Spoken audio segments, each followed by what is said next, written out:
Sino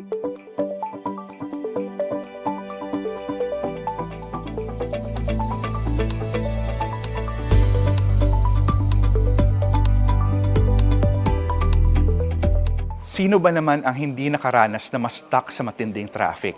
Well, yan mismo ang topic natin ngayon dito sa bagong episode ng Business Sense. Hi, I'm Ralph Rivas and I'm here in Makati City in the headquarters of Angkas. Angkas CEO George Royeca will give us a tour, tell us about his plans this 2024, as well as his vision for the Philippines transport system.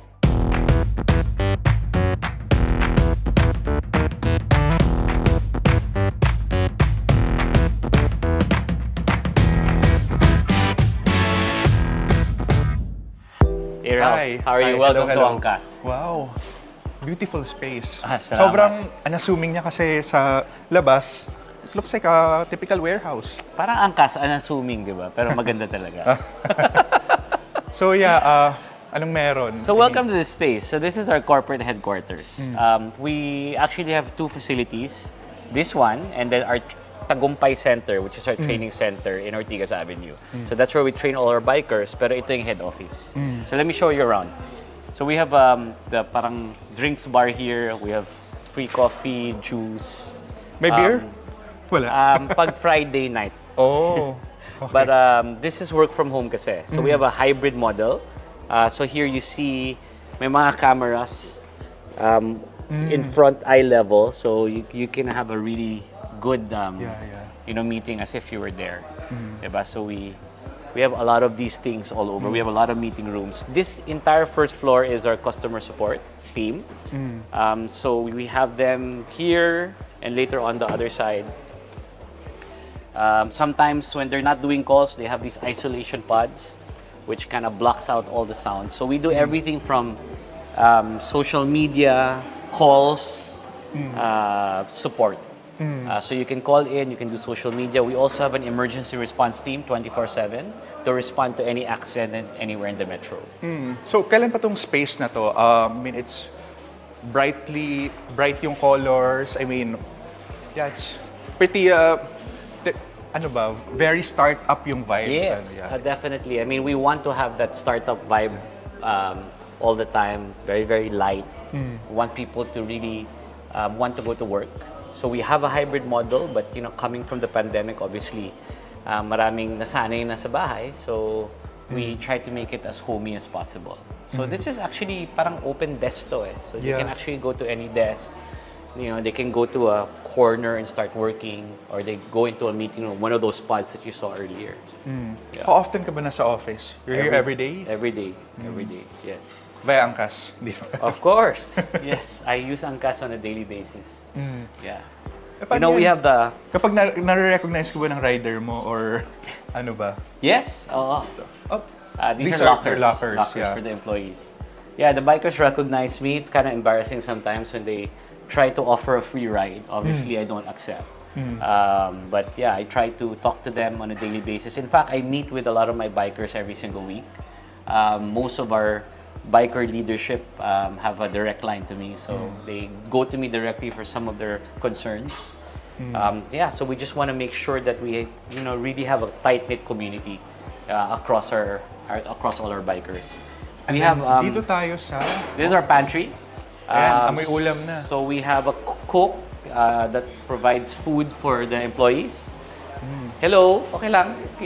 Hi. So this is what, lunch? That's lunch. Ay, That's libre, our chef. libre ba yan? Yes, libre yan. Oh, wow. Yes, and then we have a outside pantry here. You can check it out. Check it out. Yeah, so people do meetings here also. And I think we have karaoke nights every Friday. Very good perk. Yeah, I mean, who doesn't want free lunch, di ba? Of course. We have And then, ito pa, sobrang pampered naman ng employee. super famous yan. That's really, really popular. A lot of the bikers that go here, also our employees, use this to relax. So we have a very, kind of light environment. Just to make sure everybody is productive, is creative. But this is actually our staircase, but also our town hall. We do events here. In fact, There was one event wherein the co-founder of Google Maps was here. So we actually do quite a number of events. People sit here. There was a tycoon actually that was sitting there. So we just make it very relaxed. We do some of our smaller town halls or department meetings here. All of that is clean on a regular basis. And lahat may outlets. Yes. So if you want to work from here, People work from here all the time. Or they're frustrated, they use the slide. So we oo have- nga. Bakit may slide? Bakit naman Kasi we want to be very fast and efficient, diba? And the stairs sometimes is not fast enough for us. We have It's a fun way to go down from one floor definitely. na. We have these nooks with lawn chairs that people use all the time to do meetings, like him over there. And it's an open desk. So this is Noor. He's our operations guy. That's the marketing team. That's our head of marketing eating. Right? Is it good food? So so we have an open desk policy here. That's free for all. This is our head of operations, always working. And this Sabi is my office. This one, yeah. So this is, I share an office with our founder, Angie. Which is why this is her pink couch, not my pink couch. Yeah, so yes, this is my messy desk and that is her really nice and clean and organized desk. So you just can see the contrast, the yin and yang of our partnership. So what's your work ethic? Anong principles mo in going into work? Ano ba? Just, we just press on. No matter what happens. We've been shut down 4 times in our lifetime. Lots of twists and turns. In our startup journey. This is our 8th year. We're not that young anymore. We're getting to be more mature, and for us, we just keep going no matter what. I'm sure you know a little bit something about that. Relate. Kaka-relate ka, no? Diba? Kahit anong mangyari, tuloy lang, right? Diba? We also have our own version of 1,000 cuts. Now, of course, syempre, binention mo na rin yung regulatory issues. How is it like na?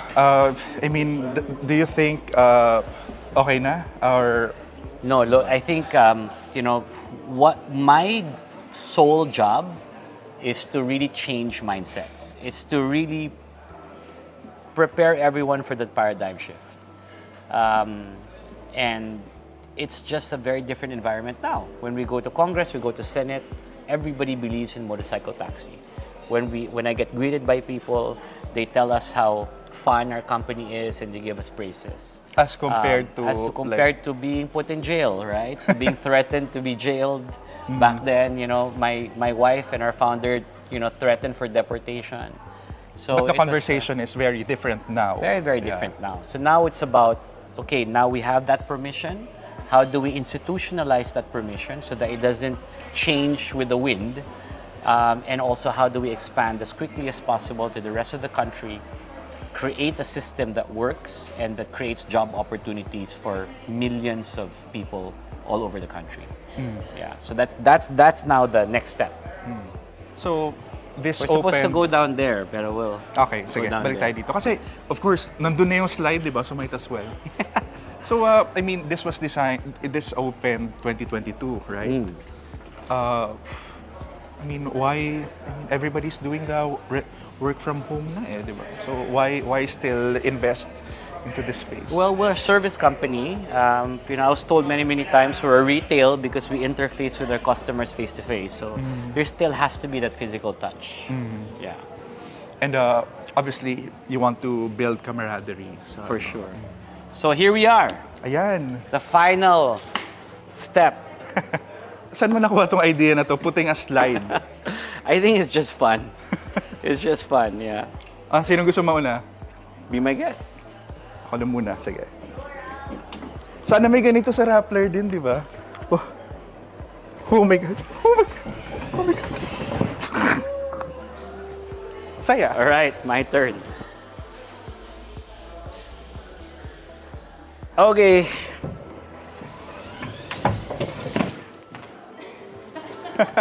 Good job. Thanks, man. Nice one.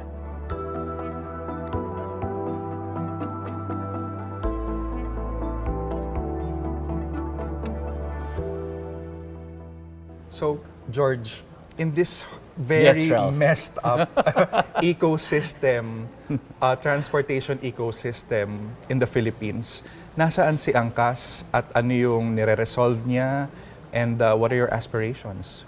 So, siya yung hindi messed up. I mean, Angkas is really an alternative solution to the existing congestion issues.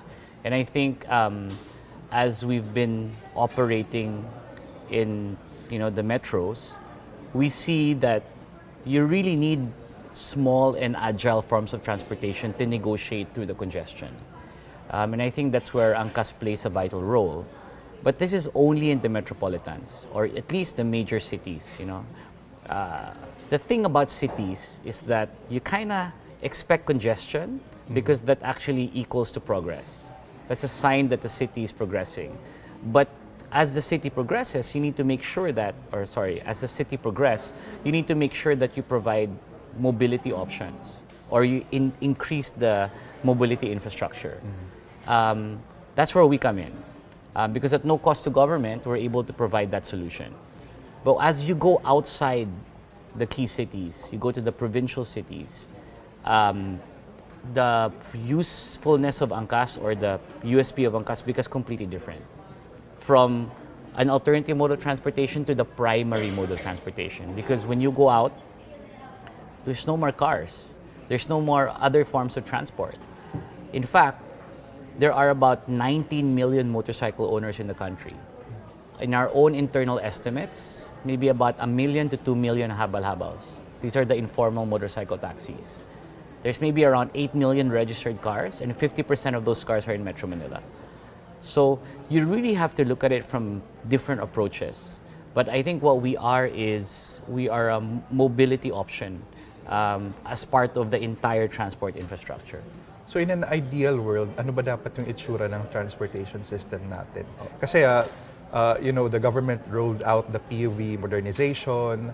Well, I want to hear your thoughts on this. That's a very good question. In an ideal world, let's take Metro Manila, for example. In an ideal world, there's no private cars. Private cars you use for the weekend, right? Private cars you use for, even private motorcycles, you use for recreation in an ideal world.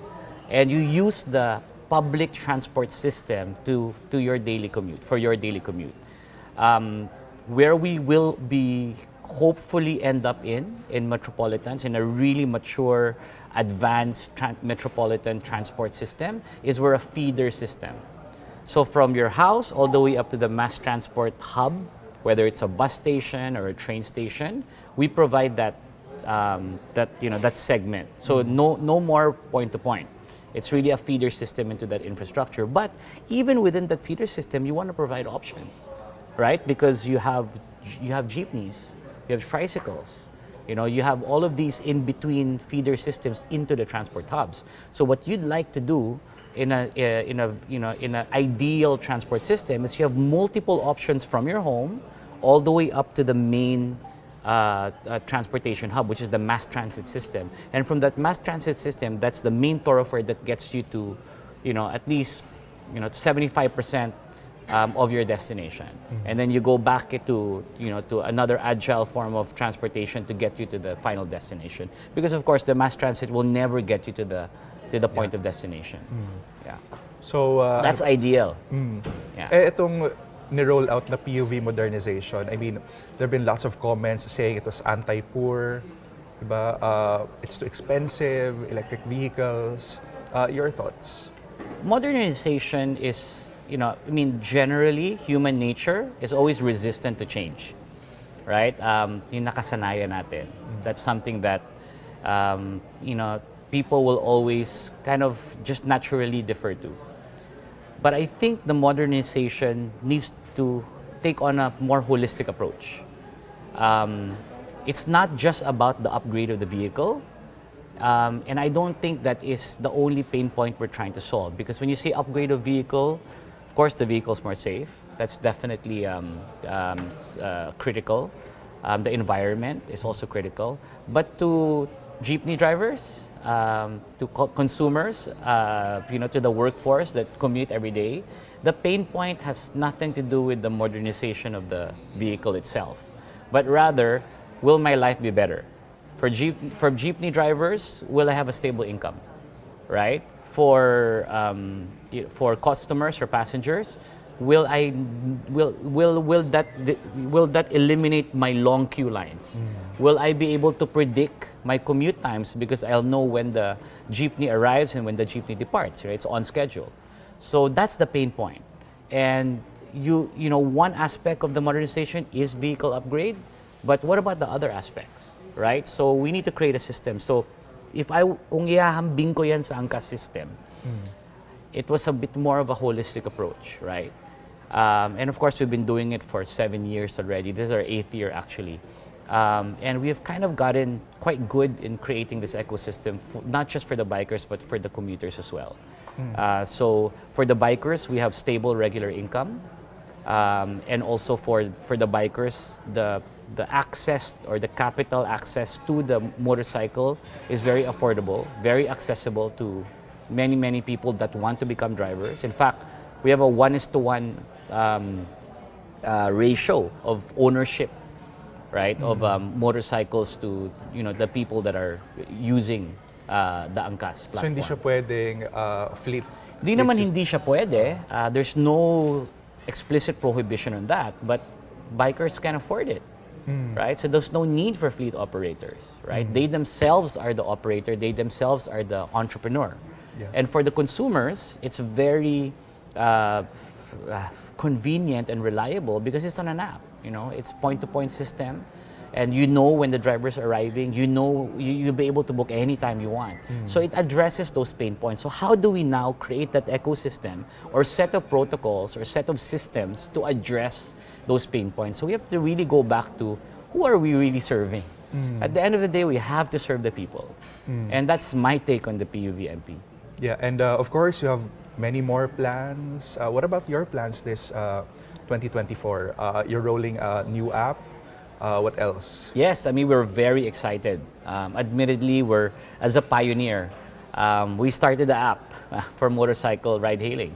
And for the last few years, we've really been very deliberate in making sure that we create a truly Filipino tech play, right? And we rebuilt the entire infrastructure of the app from the ground up. So what was wrong before? It's not wrong. It's just when we first started, we didn't have the scale, right? And as we grew, we needed to make sure that our app was able to scale. Plus the fact that when you're talking about tech, this is a global play, right? You're looking at technologies that's available all over the world, right? With companies, billion-dollar budgets. And we have this small company in Angkas trying to compete in the global stage. But we're very, very proud of the new app. With literally like 1% of engineers vis-a-vis our competitors, we were able to really create a truly world-class Filipino tech app. And you should download it, right? Yeah, I actually, who doesn't use the ride-hailing services and, especially here in Metro Manila, sobrang traffic, diba? You're gonna have lots of options. I want to prove to the Filipino entrepreneurs that our talent in the Philippines is a real talent. It's not just, let's advocate Filipino talent. It's on the ground, right? Being used, and it is highly, highly competitive with every single app in the entire world. So, what are the new features? Anong significant improvements ba yung i-expect? First is the back end, the entire infrastructure, right? So we've created a whole new infrastructure from the ground up. Faster booking, faster pairing. It's just overall a much more efficient system, written and coded by Filipinos. So the style in which it was coded is truly takes in all of the experience from everything that's happened all over the world. We also have a lot of new features that are coming into the app. Angkas for loans, Angkars, for cars. We have Angkas Health. which is a partnership with the laboratories. So we were able to now tack on multiple verticals into the platform to really provide true service to the Filipino people. Okay, so wait, Angkas, so ano yun? Lahat ng ang na maisip mo, lalagay natin doon. So yung Angkas, loans? Yes. Oh, so you're getting into that space? We're getting definitely into financial services, like what you said in the PUMVP, right? It's very important for capital to be accessible. And not just accessible, but also doable, right? And this is something that we really want to push. When Angkas first started, walang mga benefits yung mga bikers. Habal-habal. Wala silang insurance. Access to capital was very expensive, right? Plus, it was also deemed illegal. They also didn't have training. And when Angkas came into the picture, we had so much problems. Nobody wanted to insure the motorcycles, right? In fact, the only insurance available was for big bikes, right? BMWs, Ducatis, and they represent less than 1% of the entire motorcycle market in the Philippines. They're a rounding error if you're going to do a survey. So we had to negotiate this with I had to really, beg the insurance companies to kind of consider us. And some insurance companies took a chance, and now the accident insurance of motorcycles is the standard in the entire country. We created that standard, and this is really, what we're trying to espouse. This is why Angkas is very, very key for us, because we want to make sure that even the financial independence part is covered. So it's a multi-dimensional approach to the problem for mobility and transport. So Angkas is mostly for the riders' welfare, right? Yes. So of course, yung Angkars naman, any updates on that? Kailan yun? So we're working with the regulators in terms of rolling that out. We'll be making a lot of announcements in the next coming weeks, so watch out for that. But Angkas is definitely going to be a very good viable option to the existing providers. How competitive will the pricing? I think that's the number one question, kasi ang mahal ngayon, 'di ba, with the ride hailing services. Alam mo naman yung Angkas, 'di ba? Para sa ordinaryong mamamayan 'yan. So we're very, very sure it's going to be affordable. And Angkas has always come in half advocacy, half business, but it's really to benefit the riding public. So it's going to be beneficial from a price standpoint and also from a service standpoint. And you grew so much na, Angkas, prospects, targets that you can share, ilang empleyado na ba to, and aspirations? We really want to be we want to be able to give employment and job opportunities to motorcycle owners around the country. Like I told you, 19 million motorcycle owners. Alam mo ba, 99% yan are low-income households. And they use the motorcycles as a means for everything. Family car, going to work, side hustle. Yeah. And we want to legitimize that. We did such a fantastic pilot in Metro Manila and Metro Cebu, and now Cagayan de Oro. It was backed up by the government, and it was a really successful initiative. Yeah, and pero now, it's still a study, right? I mean, ilang taon na ba natin hinihintay yung batas for that? Do you have insights or updates on kung ano nang na-reveal sa study? Sure. So let me finish my point earlier, Yeah. right? So it's a really successful pilot, right? And we were able to, provide jobs to a lot of people. Sayang yung opportunity. Because right now, okay siya sa Metro Manila, yung mga mga habal-habal, hindi siya okay outside of Metro Manila.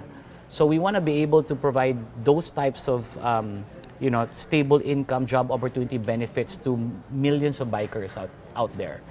Now, that is why this pilot needs to, conclude, and we need to really push for the passage of the law. And the law took a lot of, I've been fighting this for 7 years. So kung sino mang naiinip, ako na siguro yung pinaka naiinip dito.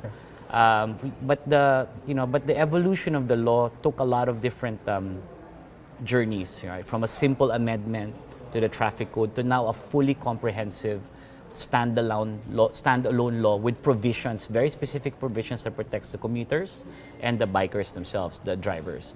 So I think we only get one chance at this. So I think this is going to be our lucky year, this Congress, and hopefully we get to pass it now. Yeah, kasi of course, obviously, the number one concern when, I remember this, no, nung very first time kong sumakay ng motorsiklo to commute kasi sobrang traffic, parang I was kind of scared. It was a new thing, diba? Safety was always a concern, and I think it's still a concern now. Do you have the numbers? How safe is ano ba? Alam mo, when we first started, we were quite successful early on. No? We asked our customers, our top customers, uy, baka pwede mo naman kami i-promote sa social media. And to our surprise, they said no. Because of the stigma against motorcycles and its safety concerns, they will actually get dropped off a block away from their home. Kasi either nahihiya sila na nakamotorsiklo sila or papagalitan sila ng lola nila. Kasi dangerous yung motorcycle. So we created the training system. In fact, the entire country had no training system for passengers. The only training system that they had was to ride a motorcycle. But nobody ever trained you to ride a passenger. So we created that entire curriculum. And because of this training module that we have, which is, we were able to have a very low accident rate. You know, after millions of rides, our accident rate is 0.003%. So, ilan lang yun? Our safety record is 99.997%. You know how safe we are? We're safer than condoms. Condoms is only 98% safe. So, if you believe in condoms and you use it, you have to also believe in using Angkas. You know, this training system that we've incorporated into the motorcycle ecosystem is now being used by Tesla. We're working with the LTFRB to make it into part of the professional training for if you want to be a motorcycle as a business owner. And then also, it's the gold standard. It's what's being used by other operators. We shared it with everybody because we needed to make sure that the industry would last, even if it meant lasting beyond us, right? At least, you know, like I always tell my guys, the things that we do in Angkas will outlive all of us, you know, and a decade from now, there will be motorcycles on the streets that are safe, right? We have a high safety record, high standards, and a service to the commuting public long after we're gone. Now, well, you already elaborated your plans. The new app is coming, Angkas, Angkars. What about an IPO? Yan na rin yung ano, di ba? And unicorn na ba? Or magiging unicorn ba ang Angkas? Well, that's always the dream of many Filipino entrepreneurs or many entrepreneurs and founders all over the world, right? To be an IPO, to be a unicorn. That's always definitely going to be in our sights. But I think more than the IPO and the unicorn is the impact that Angkas is creating to other entrepreneurs. I'll give you an example. You know, in Indonesia, Gojek was the first unicorn. When Gojek became the first unicorn, you know how many unicorns came after them in quick succession? 15 unicorns. What is that message? And now there's the entire digital economy of Indonesia is about $80 billion, right? And you know, flowing stock capital flows into Indonesia. It's like the Silicon Valley of Southeast Asia, right? Maybe next to Singapore. And what was that message? The message is to other local founders and entrepreneurs that kaya naman pala, right? You become that beacon, that example. Now, I don't have to be the first unicorn.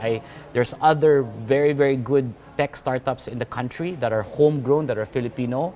I wish them good luck, and I wish them, you know, all the Godspeed to become the unicorn. It's not a race, but one of us has to get there because we need to inspire a new set of employers.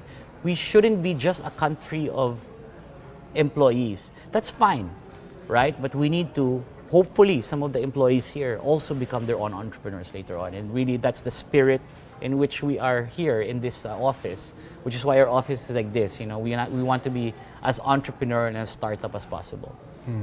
Again, George, thanks so much for sharing your insights. I learned a lot, and thanks for showing me around this beautiful space of yours. Thanks, Ralph. Salamat. Thanks for having me.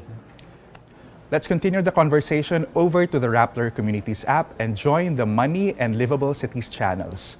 Again, this has been another episode of Business Sense. I'm Ralph Rivas. Thanks for watching.